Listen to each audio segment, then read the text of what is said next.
YouTube, it's Brian Phillips again with the F-16 by E-flite, Horizon Hobby. Love this plane, really fun. Just trying to tackle getting the landings dialed in. The last video we did was about flaperons. I have since abandoned flaperons. I know, you're thinking, are you serious? Yeah, for now. I might go back and revisit them because this Spectrum receiver is designed, this AR636 is the second generation, which means that it's designed with safe in mind. Now, I don't know if I can roll back the firmware and make it operate on the regular non-safe setup, which would give me available channels for flaperons, and it should do it without any other changes. You've already seen where we cut the wire and all that good jazz, but I came up with a much simpler solution that you can do right out of the box, and it was so easy, and it's actually a little bit ugly, but you could probably spend a little bit of time and make it better. I need to trim the holes a little bit, but all it is an air brake as you're landing, and it is awesome, and it works very effectively. We're running on 3200 6S Smart Pack right now. As you can see, it's all the way back. Control surface test. Another cool thing that we've got set up here is we've got flight modes now, because I set up flight modes 1, 2, and 3. I pretty much 1 and 2 are the same, and then the third is just a little tiny, teeny tiny increase. There's 3. Goes up just a little teeny bit. Actually, I don't even see it going up at all, but that's fine. I also have safe on this switch now, so if I want safe, I can use it. And then trim LT, the L trim, adjust my gain up or down for all 3 axes of stabilization, which is sweet. It does tame the roll rate a lot, so you need to be aware of that if you're trying to do a lot of fast rolls. So that being said, you got a little bit of cross breeze and then wind down the runway. So we're going to reposition real quick, save our flight time for in the air, so we're not going to back taxi a bunch, and we'll come right back. Okay, so guys, some of you are probably thinking, well, how's that going to handle the drag from the extra takeoff drag and everything, because they're still deployed right now? It does okay. This is on 3200. We'll do it with 4000 if you have time with the sunlight. See guys, no problem. Get those gear out of there and you're fine. Flying like you always were. Notice we have a little bit of wind. Look at this thing, it's so beautiful. It's really fast with the wind. This plane is really fun to fly. As you can see, she's dialed in over the moon with the wind. Can you go back to your spot there, camera crew? Okay, let's show them a pass with the gear. Gear coming down. See the little bit of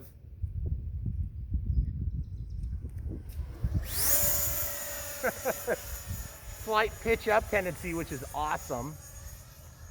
So it almost helps flare for you. There's the full roll rate with my trim, with my gains the way that it is on the AS3X. Just feels rock solid, and it's windy right now, guys. One on the inside this time. Toward the house. Please step to your right. Thank you. Perfect.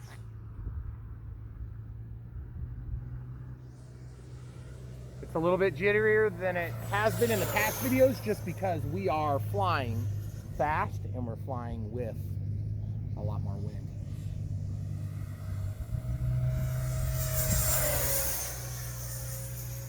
Full elevator. See that, guys? Pretty awesome, right? This thing will do it. I noticed that after I reprogrammed the AR636, there was some level of adjustment. I get more throw, which is nice. Okay, gear coming out.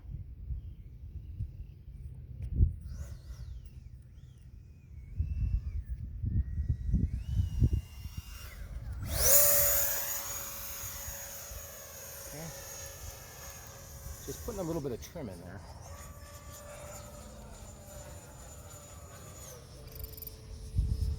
It says 30 seconds left on our timer. I was getting a little bit concerned there about our power. Stay where we are. Gear coming out, which also act kind of more or less as flaps. Spoilers, or not spoilers, just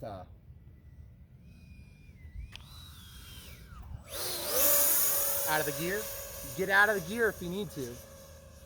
You're doing go around. About 60% throttle. There's our timer. We've always had plenty of power on this. Okay, I'm gonna give you a little bit of room there, camera crew. Okay, getting the gear out now. Don't deploy too early if you do this. It does suck a lot of juice.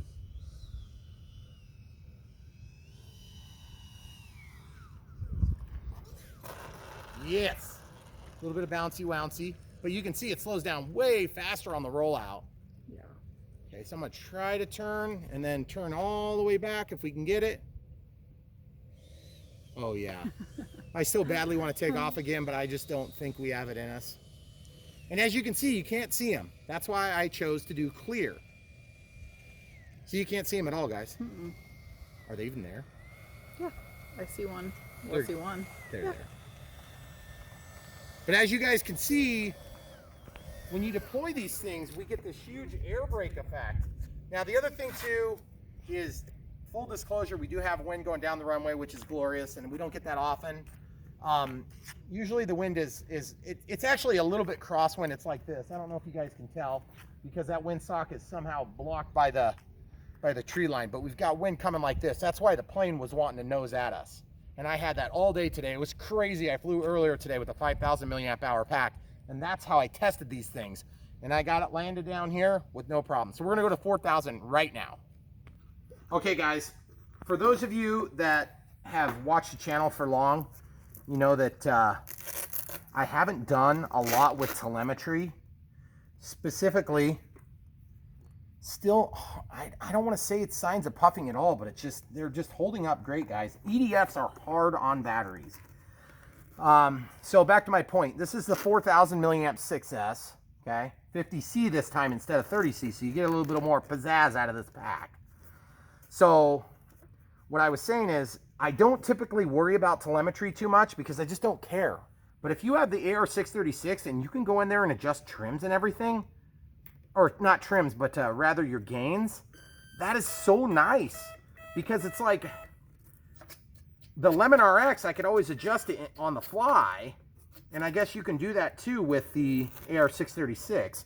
And there was some concern that we wouldn't be able to do it because I'm running a Gen 1 DX18. All the Gen 2 stuff does it. I don't know for sure if the lowest level does, but I even think the 6, the 8, there was a 10T, there's obviously the DX20, but they were all Gen 1 as well.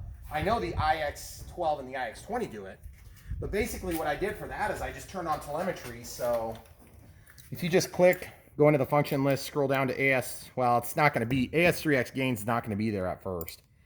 Can you see it? Mm-hmm. You go to telemetry and you just assign AS3X to one of your slots. And you're thinking, but Brian, does that mean I waste a channel? No, because there's actually 9 channels on that receiver.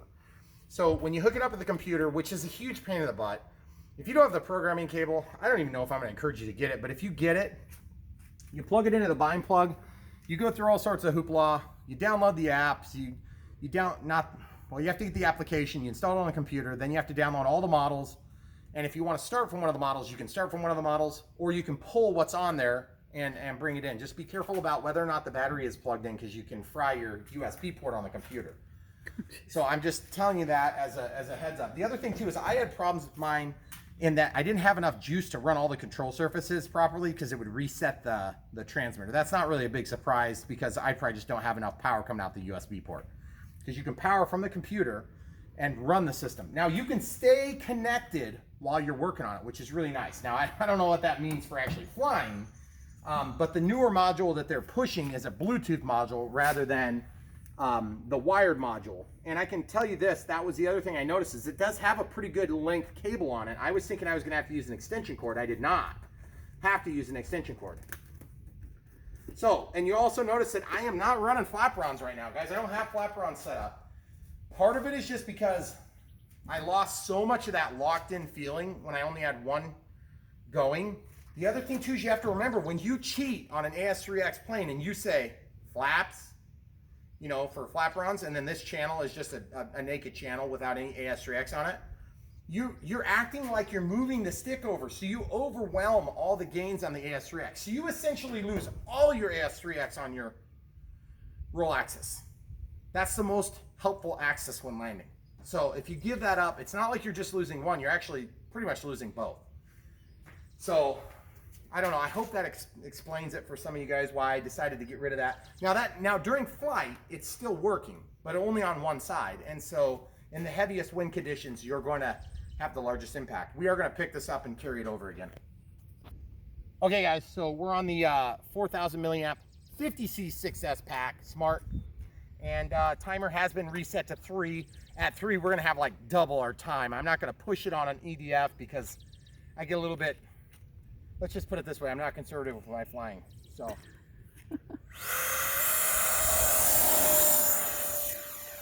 Out of the gear, look at it climbing, nice. Not quite enough juice for unlimited. If that was the A10, it would be unlimited, it'd be sweet. By the way, if you guys haven't seen the A10, it is awesome. It is so powerful.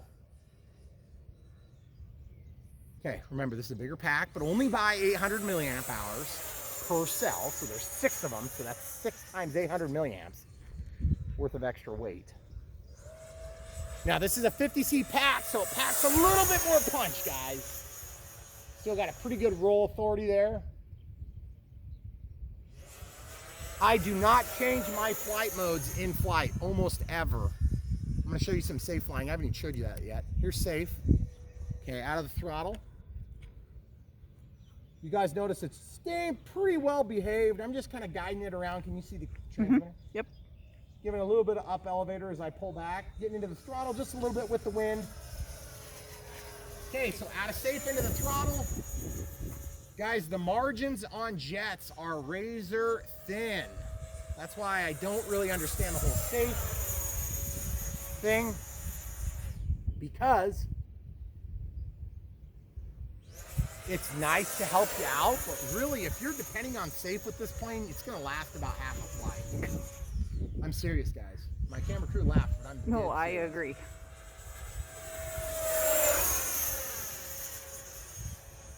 I just love the way it looks. It's kind of pointing a little bit to the left. Are you noticing that too?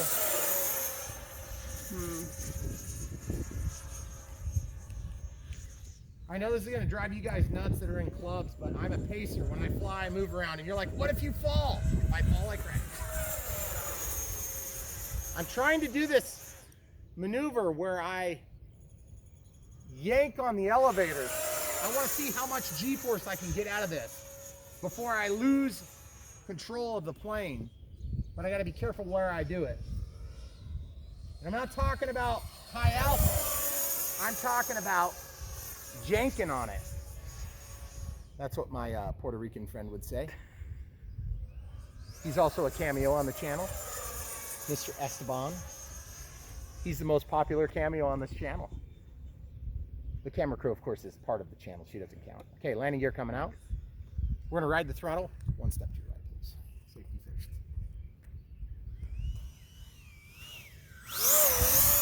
Under the power lines with the gear out and out. Guys, the other day, okay, so this is my 3-minute warning. The other day I was doing one of those and I bailed on it, and I just wanted to explain.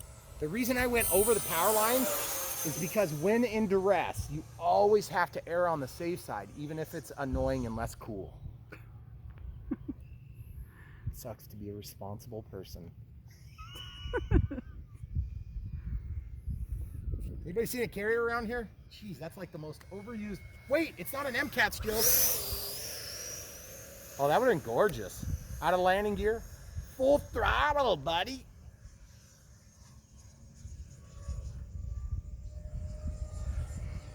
Some upside down flight footage for you. Smile for the camera. Oh, sorry, also overused. If you don't know what I was just talking about, sorry. You should. Yes. There's a sequel coming out. Woo! Accidental touch and went. Okay, just so you guys know, we're at a full 1 minute past our flight timer of 3. If you haven't figured this out yet, guys, when you fly EDFs, you're a power sucker. And you'll notice that this tree line does make for quite the challenging approach. especially without flaps.